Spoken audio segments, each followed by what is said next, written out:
Support for Iowa Catholic Radio and Making It Personal is provided by Sarah Vocations Ministry. Learn more at joinserra.org.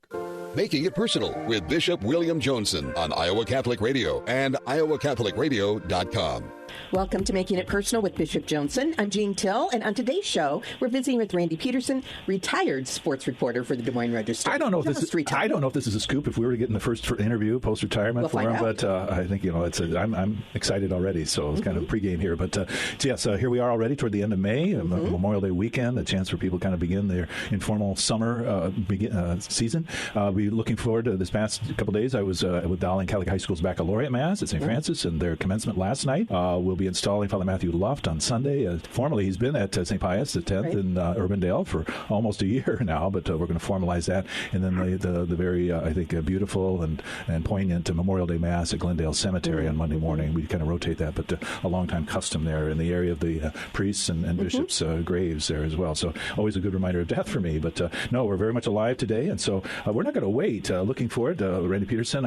I just picture the waves lapping on the West Lake, Okoboji, the sun-drenched, and you with whether an adult or a more mild beverage in hand. And so thank you for being with us this morning. It's an honor. I mean, like I said when we were talking before we went on, this is an honor. I told my daughters, I don't know, a week ago, I said, I'm going to be on Iowa Catholic Radio. And they said, well, do they know you're a Lutheran? And I said, I don't think that makes a difference. No. Because Bishop Joensen is a sports fan, and I think that crosses all denominations. So, it does, as long as it doesn't become a religion unto itself. That's what we have to check some of our good Catholic parents and families, in terms of the soccer. No, exactly. Yeah. So, and this venue, I mean, obviously our modern studios here at Iowa Catholic Radio, but you're involved with the predecessor KWKY with Mark Amadeo. So this is not a totally foreign environment for you as well.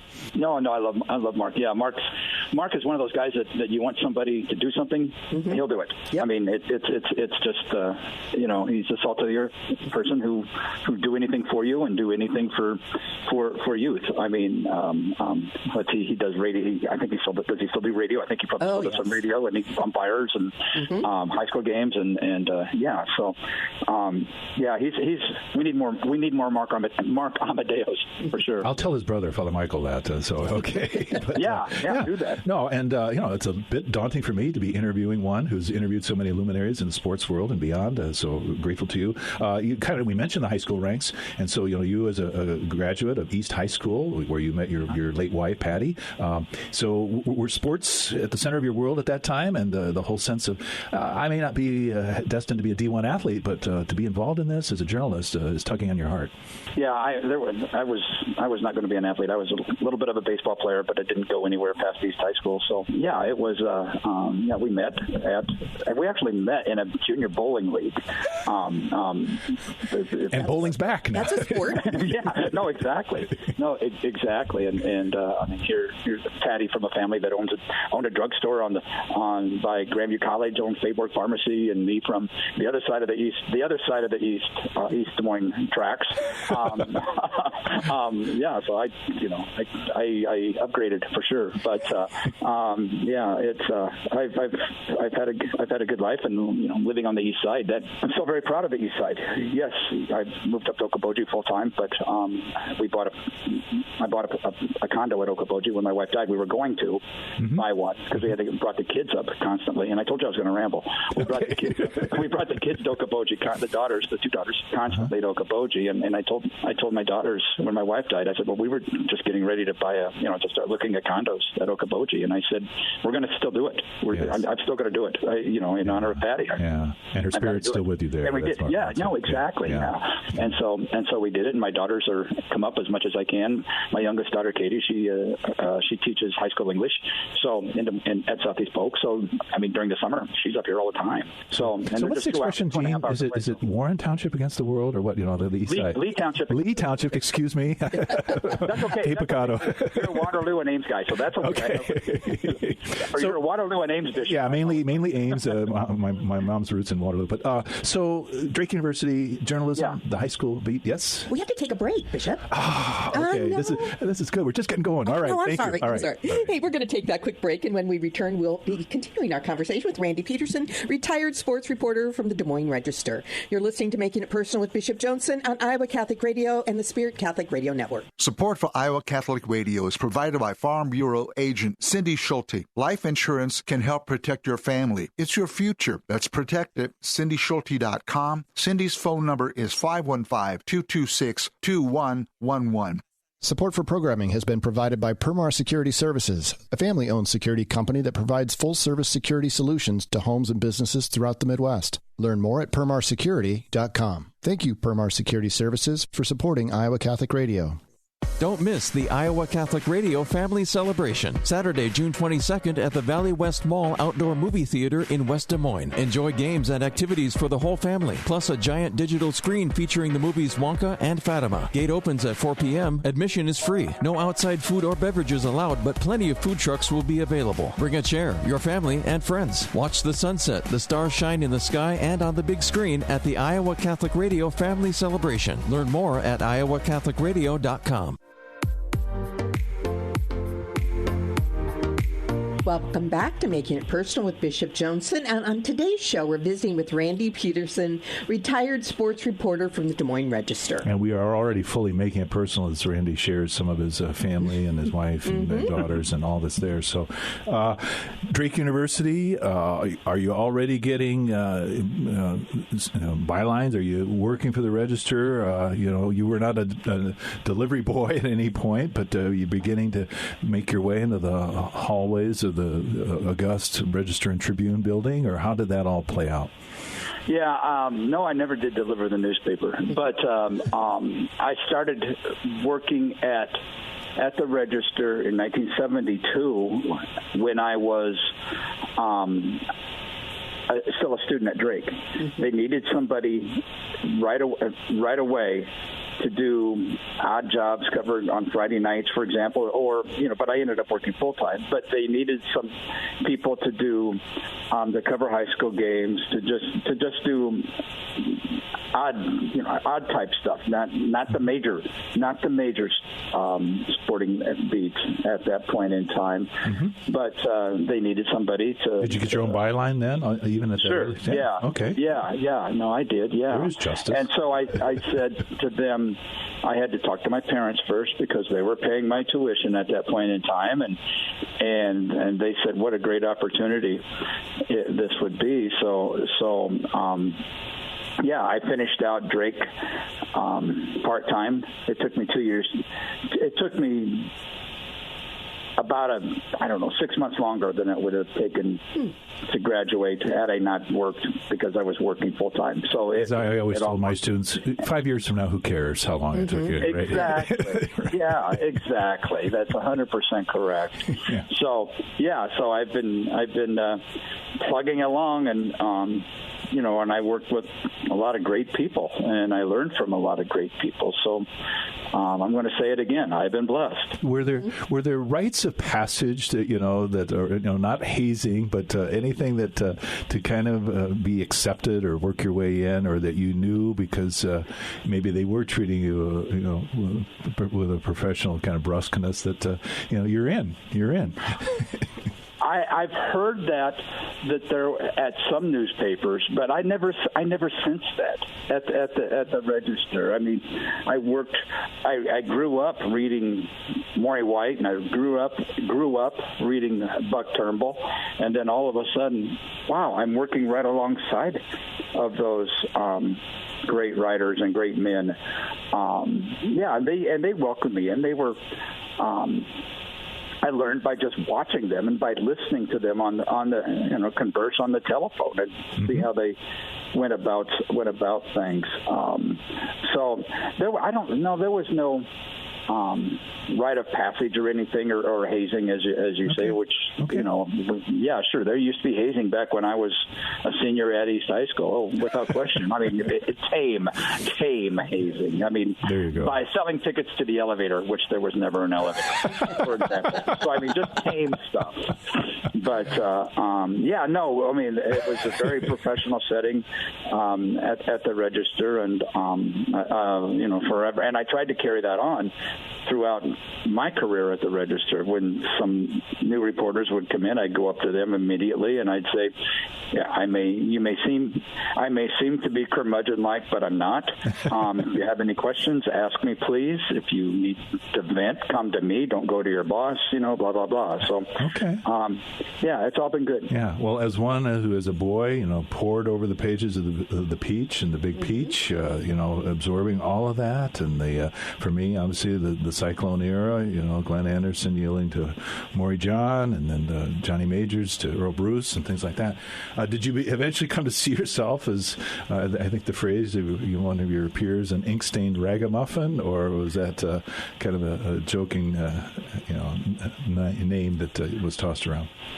I was hoping I would become one of those, and I certainly did. Yeah, I was hoping, because I grew up reading the Register. I grew up reading the sports section. Sports is the only thing I knew, and it's essentially the only thing I know now. Or it's the only thing I really pay all that much attention to. It's I don't want to say it's been my life, because my family's been my life, but it's certainly been a huge part of my life, and I wanted it to be that way. I don't think I went into it saying that I'm going to work 50 years at the Des Moines Register, but I'm proud to say that I have, and one of the nation's top newspapers back in the day, and it's still one of the nation's top newspapers. So in religious language, we speak of jubilees, as a time of celebration of 50 years, and also vocation, a life calling that gives meaning and purpose, broader than simply thinking of religious vocations. And certainly I would credit you in that respect. Just kind of, as we get into it, to what extent the Big 8, now Big 12, and however many teams we've got now, 15, 16, with the addition of 4 more here this year, is that a kind of guild that hangs out and supports each other? You come to know each other. Obviously, you were the dean among that group. What is that subculture like? That's an interesting question, Bishop. The back in the day when let's go with the Big 8.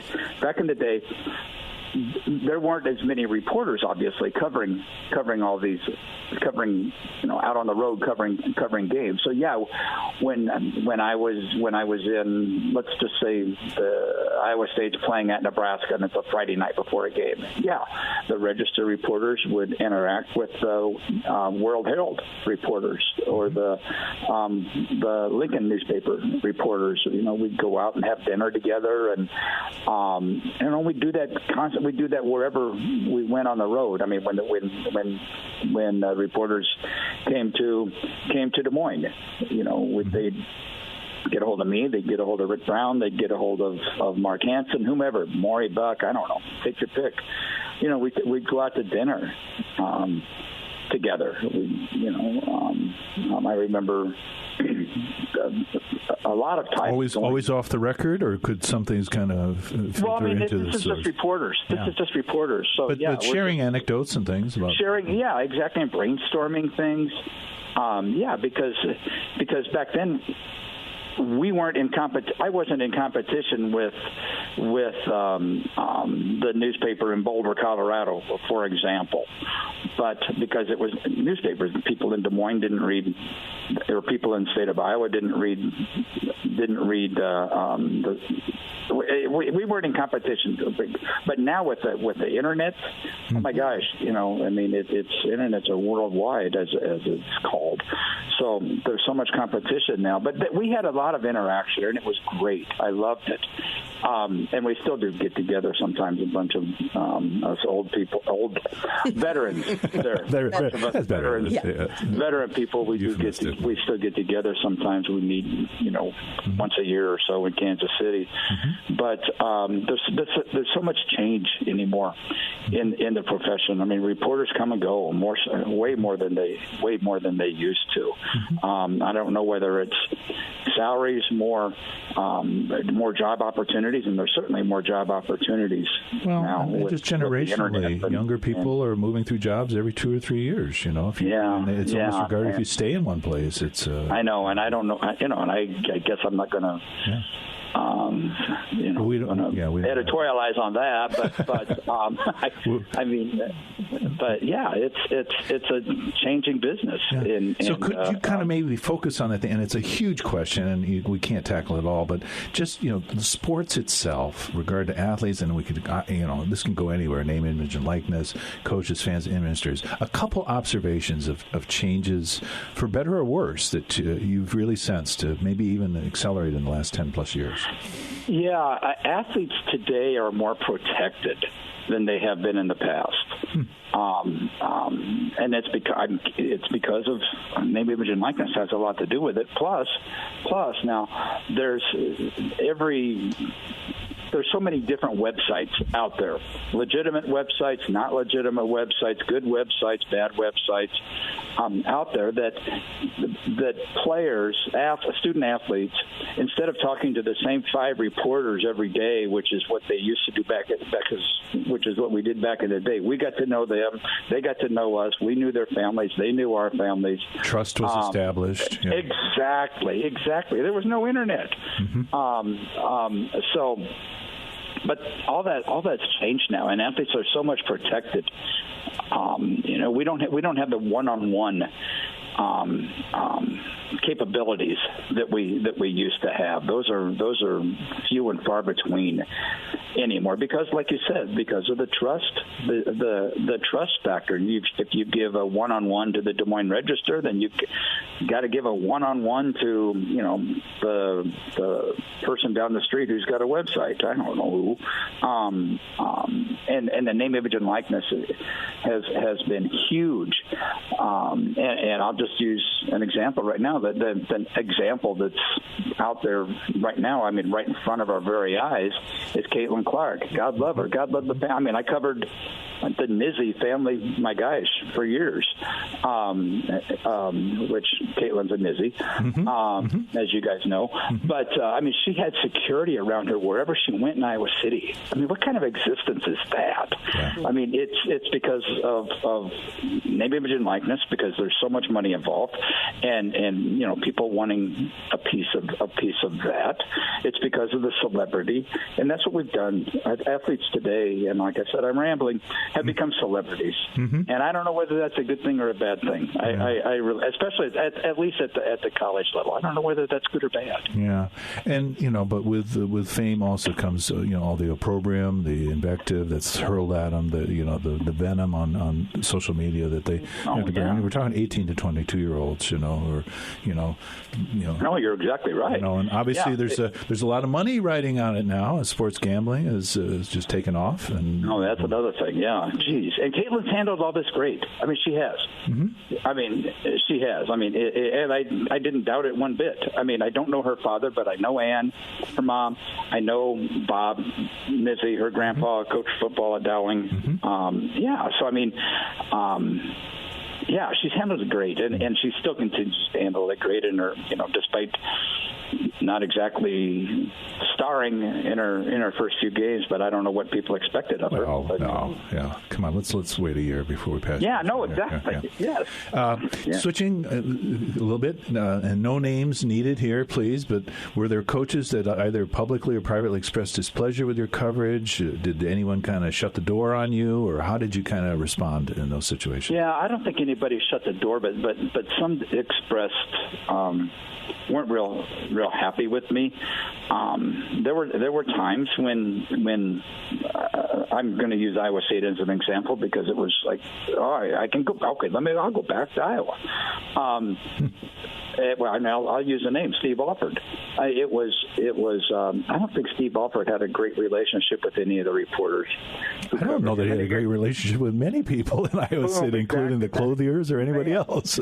Yes, exactly. That includes the fans, and so, So that was. I don't want to say combative, but it wasn't a great relationship, and it wasn't just me. It was everybody that was around. But yeah, at Iowa State. There've been some where the teams haven't done well, and I'm not going to. I've got to write factual, constructive criticism.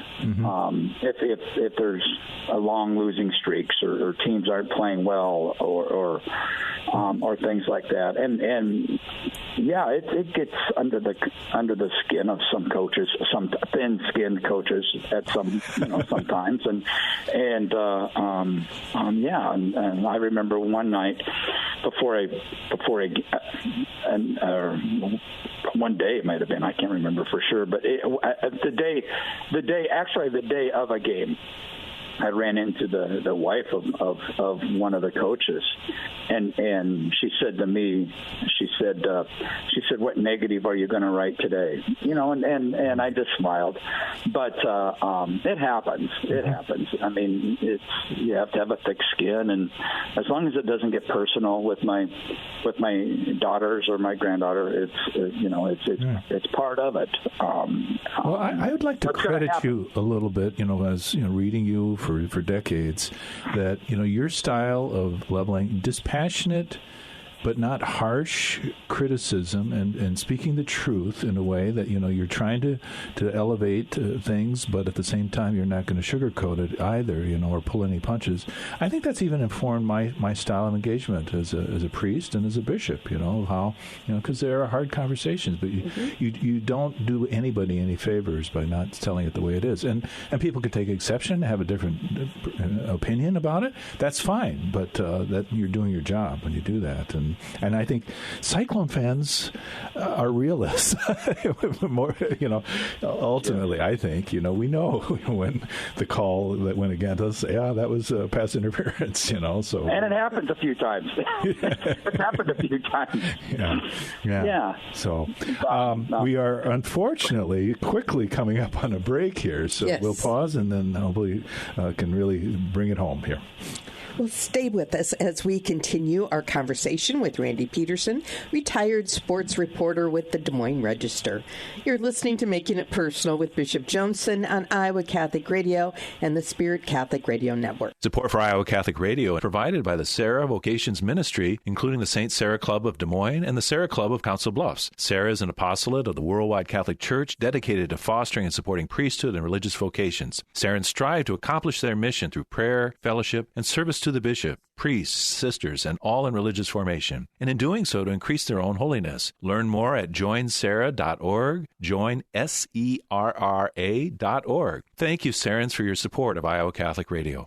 Support for programming provided by Iowa Alliance for Choice in Education, the voice for school choice in the state of Iowa. Iowa ACE is a nonprofit, nonpartisan organization dedicated to expanding education options in the state so that all parents in Iowa can access and afford their choice in education. Families can now apply for Iowa's new education savings account worth $7,826 to use for the cost of private school. Learn more at esasforiowa.org. That's esasforiowa.org. Support for Iowa Catholic Radio is provided by Skeffington's Formalware, in business since 1951, with locations in Des Moines, West Des Moines, Coralville, and Ankeny. Skeffington's Formalware, fitting you for life celebrations. Online at skeffingtons.com. Fast Signs is a custom sign and visual solutions company with an extensive selection of digital signage, interior and exterior signs, banners, and vehicle wraps. Learn more at fastsigns.com. Thank you, Fast Signs in Clive, for your support of Iowa Catholic Radio. Thank you to our business partner, the Des Moines Downtown Chamber of Commerce. The Downtown Chamber's 6th annual golf outing is Monday, July 1st at the Moncada Club, home of the Principal Charity Classic. Enjoy a day of fun, food, beverages, and 18 holes on the newly restored course within an 11 a.m. shotgun start. Foursomes and sponsorships are available. The 6th Annual Downtown Chamber Golf Outing at the Wakanda Golf Club, Monday, July 1st. More information and registration at dtchamber.com. Thank you again to the Downtown Chamber for their support of Iowa Catholic Radio. Iowa Catholic Radio, connecting listeners to Christ every day with people like you. Hi, this is Jane Ann Bechichka from St. Theresa Parish in Des Moines. Thanks for listening to Iowa Catholic Radio.